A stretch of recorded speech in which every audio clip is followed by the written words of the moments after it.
Then I'll huff, and I'll puff, and I'll blow your house in.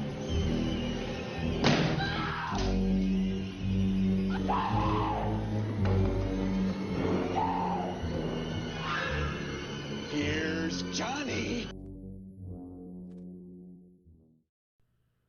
What did I decide to do immediately after getting a root canal? Why, I went right across the street from the dentist to go see the advanced screening of Dr. Sleep. Thanks to Twitter, I found out that Fandango was running an advanced screening of the film, coincidentally on the same day as my root canal. My schedule lined up perfectly for it. Root canal anecdote aside, what is it about Warner Brothers and decades after sequels that shouldn't work but do? Mad Max Fury Road was a film that came out 30 years after the last film, with Tom Hardy replacing Mel Gibson in the lead. Nothing about that film should have worked as well as it does. Every frame of that film was pure cinematic poetry. That film also gave birth to a somehow more iconic character in Imperator Furiosa. Then there was Blade Runner 2049, in which not only is it a rare sequel that I loved better than the original, but it is a masterclass on how to properly build off of and improve on your predecessor. Blade Runner 2049 clocked in at nearly 3 hours long, and I wanted to stay in that world.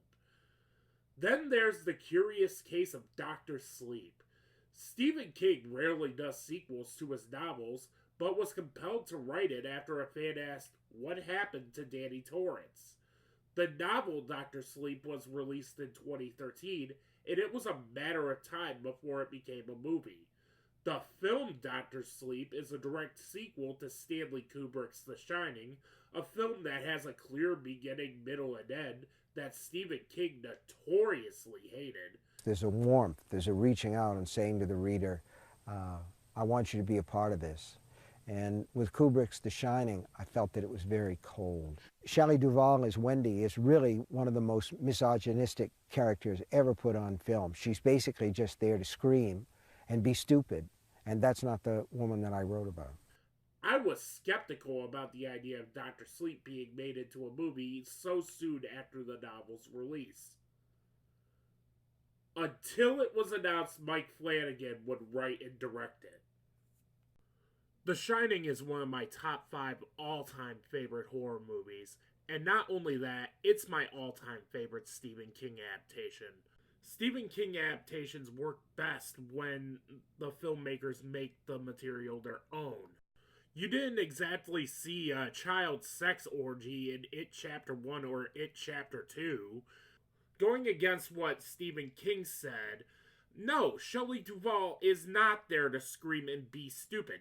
She has an actual arc in the film. No, I disagree with that last part he said. Lest we forget, Stephen King was coked out of his mind when he wrote and directed the film Maximum Overdrive.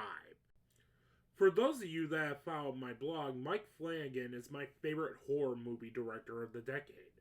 Every film that he has made, I loved in some capacity, even when they don't work. Here's a guy that found a way to make mirrors scary and Oculus. This guy even made a prequel to that shitty Ouija movie, and somehow it is completely fucking awesome. No, really! Watch Ouija Origin of Evil now. It's one of the most underrated films of the decade. Flanagan is no stranger to adapting Stephen King novels, as he recently adapted the excellent film adaptation of Gerald's Game for Netflix. Dr. Sleep may be his best film to date, and it's a surefire candidate for my top 10 favorite films of 2019. Not only that, it's one of my top 5 favorite Stephen King film adaptations of all time.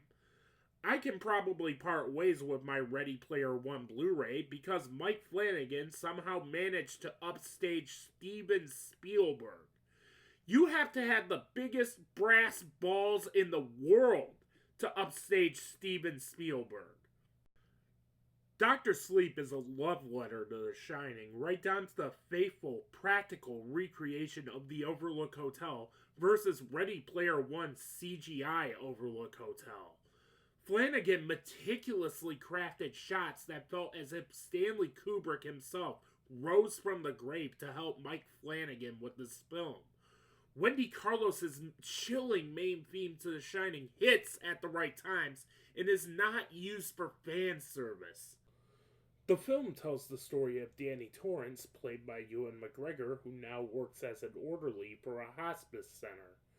He has been sober for 8 years and has dulled his shining powers, only using them to help dying patients pass on. That is until a teen girl named Abra communicates with him. But there is a group of people led by Rose the Hat who specifically go after people with the shining power so they can stay immortal, and it's up to Danny to protect Abra. What Flanagan does extremely well is that he keeps the tone of the original film, all while being faithful to King's story. Much like its predecessor, it is extremely well paced and gripping, to the point that I was surprised that this film clocks in at over 2.5 hours. I sat there completely invested in this film as he crafts these brilliant characters from King's novel. He took these characters and made them his own. I even loved the mini epilogue of The Shining that takes place at the beginning of the film, where a young Danny Torrance still talks to Dick Halloran in spirit form. Ewan McGregor is exactly who I pictured playing a grown-up Danny Torrance, and he absolutely nails it. He brings a weight and pathos to this role as a recovering alcoholic who is thrust into protecting a child. It's really interesting to explore this traumatized character 39 years later. Okay, so let's talk about Rose the Hat, which may very well be a finalist for my favorite performance of the year, and easily one of my top 3 favorite villains of the decade. I'm just going to say this bluntly. Rose the Hat makes Pennywise her bitch. I was more terrified of Rose the Hat than I was with Pennywise in the recent It movies. She'd probably snap Thanos out of existence without the Infinity Gauntlet. Rebecca Ferguson is just so goddamn fucking awesome in this film. Just the sheer confidence she brings to this role is astounding. More importantly, she gets shit done. She is charming yet absolutely terrifying as the leader of a semi-immortal cult. It's not just Rebecca Ferguson. This entire supporting cast kicks ass. Where the hell did they find this girl who plays Abra Stone?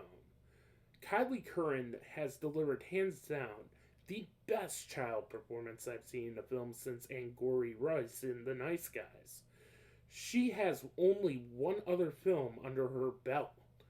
Most child actors are usually grating, but she nails this role, capturing Abra's innocence, humor, and surprising badassery.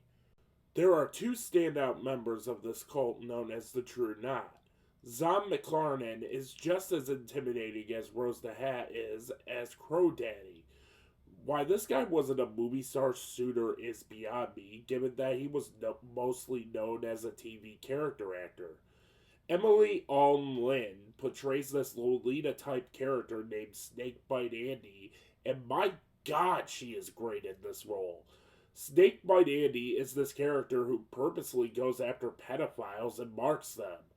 Until I looked up her IMDb page, I never would have thought that this was the same person who played Cole's love interest in The Babysitter. She is that good in this movie. The film also does something rather unique in regards to acknowledging Jack and Wendy Torrance. Let's be honest, Jack Nicholson and Shelley Duvall didn't want to be a part of this movie.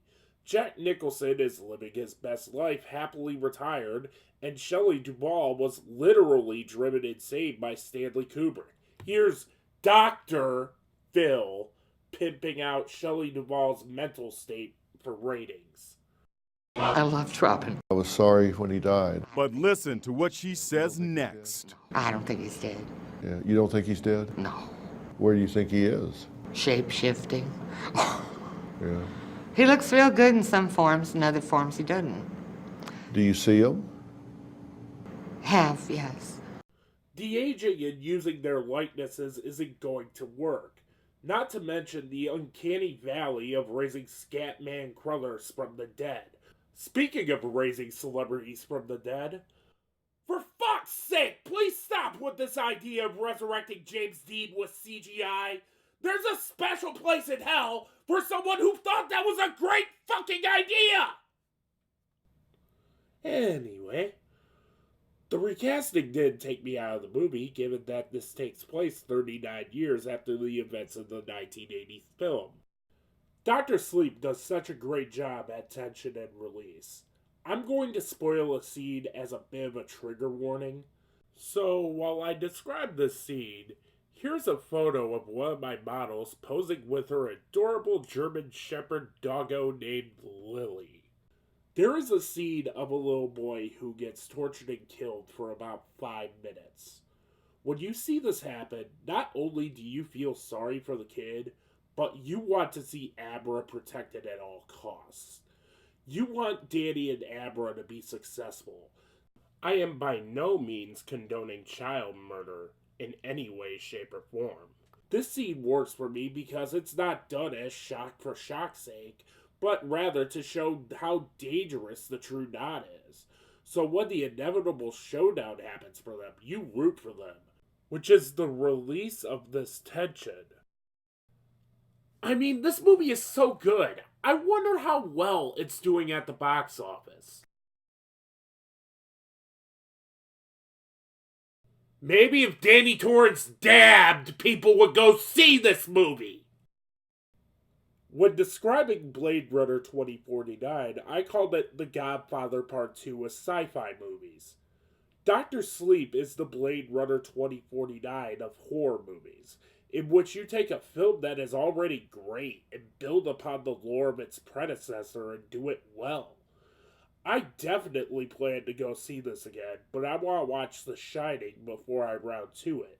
Mike Flanagan proves once again that he is an absolute master of horror. Dr. Sleep is my kind of horror movie, psychological and atmospheric. Everything about this film absolutely 100% worked for me. Not to mention, this film is chock full of A-plus performances across the board. The fact that Mike Flanagan was able to bridge the gap between Stanley Kubrick and Stephen King is something to be praised. Fuck the It movies. Dr. Sleep is absolutely 100% a 5-star film.